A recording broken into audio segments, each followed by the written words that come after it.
بسم اللہ الرحمن الرحیم، السلام علیکم۔ میں آپ کا میزبان سمیع ابراہیم حاضر خدمت ہوں گرما گرم خبروں کے ساتھ۔ آپ کو بتائیں گے کہ پاکستان میں اس وقت پولیٹیکلی کیا چل رہا ہے، اور پنجاب حکومت اور کے پی کے جو وزیر اعلیٰ ہیں ان کے درمیان جو اس وقت معاملہ ہے بڑا شدید گرم ہوا، اور اس میں اب پنجاب اسمبلی کے اسپیکر ملک احمد بھی وہ بھی کود پڑے ہیں، انہوں نے بھی بات کی ہے، اور اس کے ساتھ ریئیکشن ہے بڑا جو رجب بٹ کے ساتھ جو ہوا کراچی میں نہیں ہونا چاہیے تھا، اور بتایا جا رہا ہے کہ شاید اب جو سندھ حکومت ہے انہوں نے اس کا نوٹس لے لیا ہے۔ وکلاء کے اندر بھی بہت زیادہ ایک غم و غصہ ہے اس حوالے سے، اور یہ کہا جا رہا ہے کہ اگر چیف جسٹس صاحبان نوٹس لے لیں اور جن لوگوں نے یہ کیا ہے سب کچھ مار پیٹ کی ہے وہ اب پھر شاید دوبارہ کبھی یہ واقعہ نہ ہو۔ سوشل میڈیا پر فوٹیجز ہیں، رجب بٹ بلا اشتعال مارا ہے، اس کو مارنے کے بعد وکلاء، جیسے میں نے اپنے پچھلے ویلاگ میں بتایا تھا، تڑلے سے کہہ رہے ہیں، تڑیاں لگا رہے ہیں کہ اب یہ کسی کو وکیلوں کے خلاف بات کرنے کی جرت نہیں ہوگی۔ تو یہ تو ایک سیدھی غنڈہ گردی، میں اگر اسے کہوں تو یہ غلط نہیں ہوگا، اور اس طرح نہیں کرنا چاہیے۔ جو پڑھے لکھے لوگ ہیں وہ اگر اس طرح کا رویہ ان کا اور اس طرح مار پیٹ بہت، لیکن میاں علی اشفاق تعریف کے مستحق ہیں، انہوں نے باوجود اس کے کہ وہاں پر کیا اس وقت ماحول تھا، کھل کر انہوں نے کہا کہ یہ غنڈہ گردی اور یہ نہیں ہونا چاہیے۔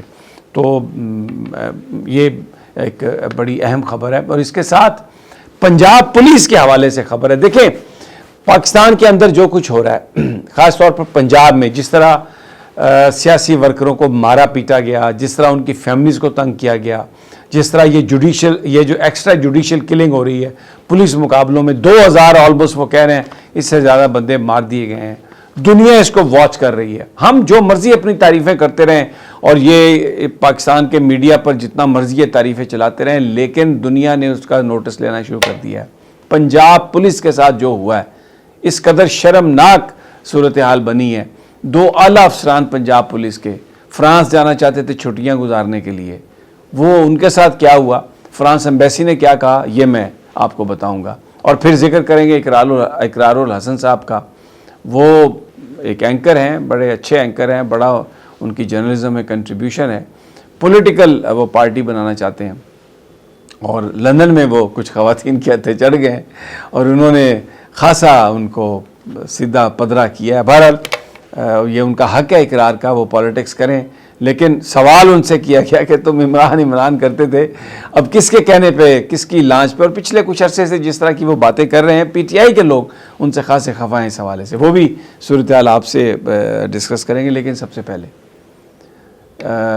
سہیل آفریدی نے خط لکھا ہے چیف منسٹر مریم نواز کو، اور ان سے کہا ہے کہ ان کے ساتھ جو سلوک کیا گیا پنجاب میں، ایک وہ الیکٹڈ چیف منسٹر ہیں، اور جس طریقے سے وہاں پہ راستے بند کیے گئے، رکاوٹیں کھڑی کی گئیں ان کے ساتھیوں کے لیے، اور ان کے لیے تکلیفیں پیدا کی گئیں، یہ کوئی جمہوریت کو مضبوط کرنے کی چیزیں نہیں ہیں، اور یہ کوئی انتظامی معاملہ نہیں تھا، یہ بالکل ایک سمجھ بوجھ کے ساتھ پنجاب حکومت کی سرپرستی میں سب کچھ کیا گیا، اور بہت زیادہ اس سے نفرت پیدا ہو رہی ہے، اور جو کے پی کے عوام ہیں ان کے دل دکھے ہوئے ہیں، کیونکہ میں ان کا الیکٹڈ چیف منسٹر تھا، اور آپ کی طرف سے، آپ کی انتظامیہ کی طرف سے جو ہمارے ساتھ کیا گیا وہ بہت ہی قابل افسوس ہے، اور ساتھ ہی انہوں نے اس امید کا اظہار کیا، مجھے نہیں پتا کیوں یہ امید انہوں نے ظاہر کی ہے کہ آئندہ اس طرح نہیں ہوگا، کیونکہ بظاہر جو معاملات چل رہے ہیں اس میں یہ ایک خاصی ایک آپس میں ایک تلخی پیدا ہو گئی ہے۔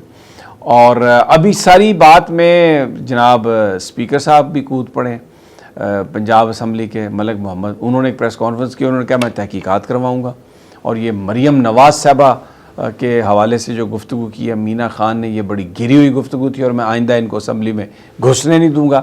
اچھا، اب ایک بڑا انٹرسٹنگ بات ہے، میں آپ کو سنواتا ہوں ملک احمد کی جو گفتگو ہے، وہ ذرا سنیے۔ اگر یہاں پر وہ محترمہ وزیر اعلیٰ پنجاب مریم نواز صاحبہ کے بارے میں ایک انتہائی بیہودہ زبان استعمال کرتے ہوئے اس طرح کی غلیظ اور اپنی ذہنی پستی کا اظہار کر سکتے ہیں جس طرح کا انہوں نے یہاں پر کیا، اسی طرح سے ملتی جلتی اس وقت بھی حرف تنقید ذات وزیر اعلیٰ پنجاب مریم نواز شریف صاحبہ کی تھی، ان کی فیملی کی تھی۔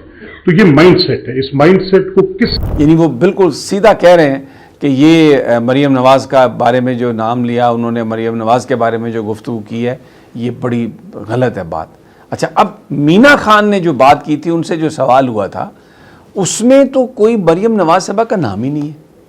تو یہ سن لیں ذرا کیا مینا خان سے کیا بات ہوئی. اچھا لاسٹ میں بتا دیں، الزام لگایا جا رہا ہے کہ سہیل افریدی اور آپ لوگ چرچ ساتھ لے کر آئے ہیں. گولی مارو، پھر میں یہ کہوں کہ وہ اس کے اندر کیا تھا اور وقت سے پہلے بچہ کس کا پیدا ہوا تھا، میں وہ بات پھر کروں اگر کسی نے کرنی ہے تو. پھر وہ میں گیراج کی بات کروں بات. شرم آنی چاہیے، اور یہ جو کوشچن آپ کو بھی نہیں پوچھنا چاہیے. اچھا سر میں یہ پوچھنا چاہوں گا آپ کا لاہور کا ٹور جو ہے کیسا رہا؟ شاور آ کے دکھاؤں گا انشاءاللہ.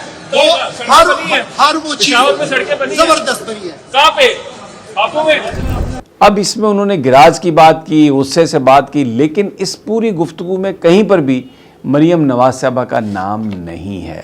تو یہ کیوں ملک احمد صاحب مریم صاحبہ کا نام لے رہے ہیں؟ ایک باوقار خاتون ہیں، صوبے کی وزیر اعلیٰ ہیں، اور وہ خود بھی اپنے حوالے سے تو انہوں نے بات ہمیشہ کی ہے، اور بڑی یعنی پولیٹیکلی بڑی ایک ان کی سٹرونگ لائن ہے. لیکن یہاں پر مجھے سمجھ نہیں آئی کہ مینا خان نے تو مریم صاحبہ کا نام نہیں لیا، تو یہ ملک احمد صاحب جو ہیں نام لے رہے ہیں بار بار ان کا، اور پریس کانفرنس کر دی اور تحقیقات اور یہ سب کچھ.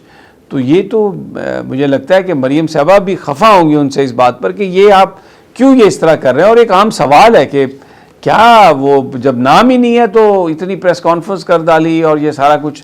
بہرحال یہ مجھے لگتا ہے کہ یہ ملک صاحب تیار رہے ہیں. مریم صاحبہ ابھی تو خیر وہ اپنے ابا جی کے ساتھ گئی ہیں، دبئی گئی ہیں، کچھ لوگ کہتے ہیں شادی کے کارڈ بانٹنے گئی ہیں کیونکہ جنید کی شادی. اب let's see when she comes back تو پھر کیا ساری اس کی صورتحال ہوتی ہے.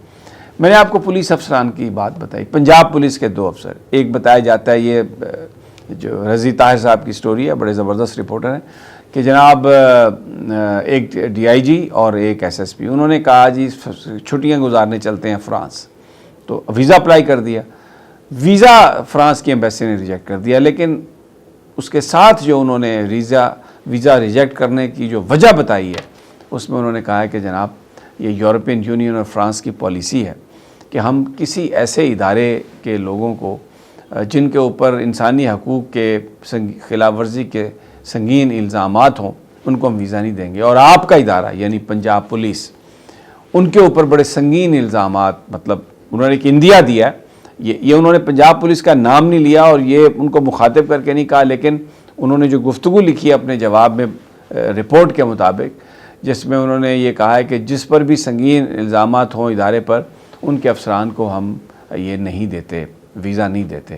تو حالانکہ ان کے ساتھ ویزا اپلیکیشن کے ساتھ آئی جی پنجاب کا لیٹر بھی تھا اور بھی سارے قانونی لوازمات تھے اور وہ بڑے ہائی رینکنگ آفیسر ہیں، لیکن جو پاکستان میں ہو رہا ہے دنیا اس سے بے خبر نہیں ہے. اور آپ جتنی مرضی اپنے لوگوں کی تعریفیں کروا لیں، انجمن ستائش بامی کے ذریعے دنیا دیکھ رہی ہے.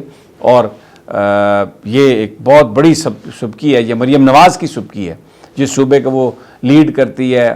اس کی پولیس کے بارے میں جو یورپین یونین، فرانس، یہ سب کیا سوچتے ہیں. ویزا نہیں دیا ان کے اعلیٰ افسران کو، کیونکہ جو کچھ ہو رہا ہے پنجاب میں دنیا اس کو غالباً مجھے ایسا لگتا ہے کہ اس ساری ڈیولپمنٹ سے کہ وہ اس کو انڈورس نہیں کرتی.